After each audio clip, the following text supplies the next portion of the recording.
గ్రామ పంచాయతీ ఎన్నికల్లో అధికార కాంగ్రెస్ జయకేతనం ఎగురవేసింది.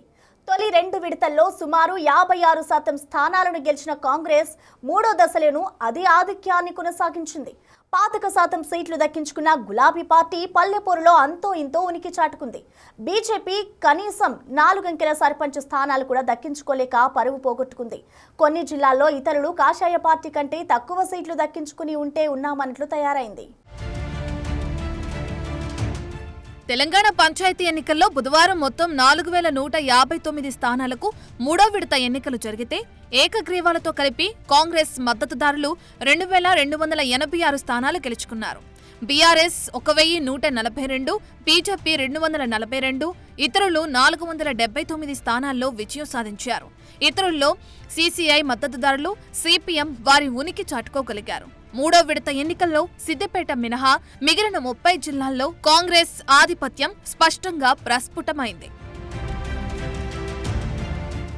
రాష్ట్ర వ్యాప్తంగా మొత్తం 12,719 గ్రామ పంచాయతీలకు 3 దశల్లో జరిగిన ఎన్నికల్లో కాంగ్రెస్ 7,091 స్థానాల్లో గెలిచి ఛాంపియన్ గా నిలిచింది. 3,488 సీట్లతో బీఆర్ఎస్ ఉనికి చాటుకోగా బీజేపీ 699 స్థానాలతో రాష్ట్ర రాజకీయాల్లో ఉంటే ఉన్నామన్నట్లు తయారైంది.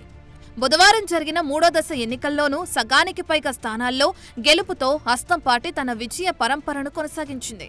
బీఆర్ఎస్ పార్టీ సైతం 25% పైగా స్థానాలు దక్కించుకుంది.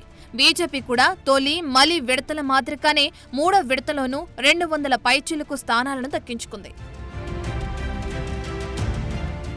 వాస్తవానికి పంచాయతీ ఎన్నికల ఫలితాల్లో కాంగ్రెస్, బీఆర్ఎస్ పార్టీల తర్వాత అత్యధిక స్థానాలు దక్కించుకున్న స్వతంత్రులు, ఇతరులు బీజేపీని వెనక్కి నెట్టారు. స్వతంత్రులే సుమారుగా 10% సీట్లను గెలుచుకున్నారు. వారిలోనూ 80% మంది కాంగ్రెస్ కు చెందినవారే. గ్రామ పంచాయతీ ఎన్నికల్లో కాంగ్రెస్ పార్టీ అభ్యర్థుల నిర్ణయంలో మంత్రులు, కాంగ్రెస్ పార్టీ ఎమ్మెల్యేలు ప్రముఖ పాత్ర పోషించిన సంగతి తెలిసిందే. అయితే అనేక గ్రామాల్లో వారు స్థానిక కార్యకర్తల అభిష్టానికి భిన్నంగా అభ్యర్థులను ఎంపిక చేశారు. దాంతో ఆయా గ్రామాల్లో కాంగ్రెస్ పార్టీ నేతలే రెబల్స్ గా బరిలోకి దిగి సొంత పార్టీ అభ్యర్థులపైనే గెలిచారు.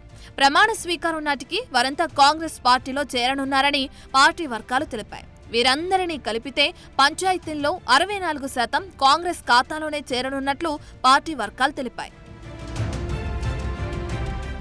పంచాయతీ ఎన్నికలను సీఎం రేవంత్ రెడ్డి ప్రతిష్టాత్మకంగా తీసుకోవడంతో మంత్రులు, ఎమ్మెల్యేలు, ఇతర ప్రజాప్రతినిధులు ఈ ఎన్నికలపై పూర్తి స్థాయిలో దృష్టి పెట్టి పనిచేశారు.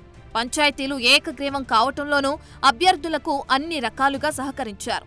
సంక్షేమ పథకాలు లబ్ధిదారులకు సరిగా చేరాలంటే అధికార పార్టీ అభ్యర్థి గెలిస్తేనే మంచిదన్న ప్రచారం గ్రామాల్లో జోరుగా నడిచింది. అంతిమంగా కాంగ్రెస్ వ్యూహం ఫలించి అత్యధిక స్థానాలను దక్కించుకోగలిగింది. ఇటీవలి జూబ్లీహిల్స్ ఉప ఎన్నికలు, తాజాగా పంచాయతీ ఎన్నికల్లో కాంగ్రెస్ విజయాలతో సీఎం రేవంత్ గ్రాఫ్ పెరిగిపోయిందని ఆ పార్టీ వర్గాలు చెబుతున్నాయి. అధికార కాంగ్రెస్ పార్టీ కంటే చాలా తక్కువ సీట్లే వచ్చినా ఒక రకంగా పంచాయతీ ఎన్నికలు బీఆర్ఎస్ పార్టీకి ఊరటను కలిగించాయని చెప్పొచ్చు.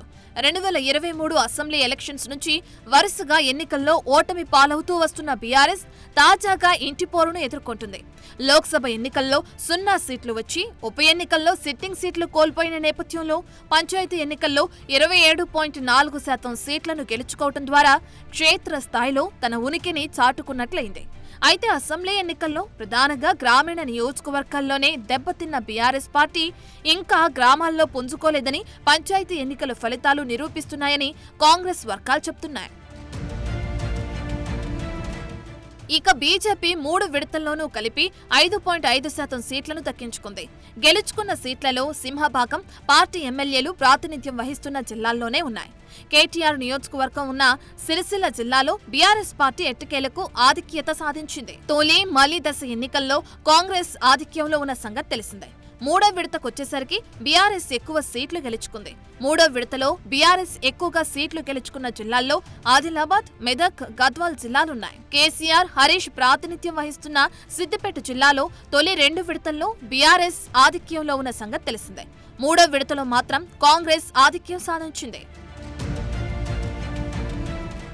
నూతనంగా గెలిచిన సర్పంచ్ పదవి ప్రమాణ స్వీకారం ఈ నెల 22కి వాయిదా వేస్తూ ప్రభుత్వం బుధవారం ఉత్తర్వులిచ్చింది. ముందుగా నిర్ణయించిన 20న ముహూర్తం సరిగ్గా లేదని కొత్త సర్పంచులు, ఉప సర్పంచులు, వార్డు సభ్యులు కోరటంతో ప్రభుత్వం ఈ మేరకు నిర్ణయం తీసుకుంది.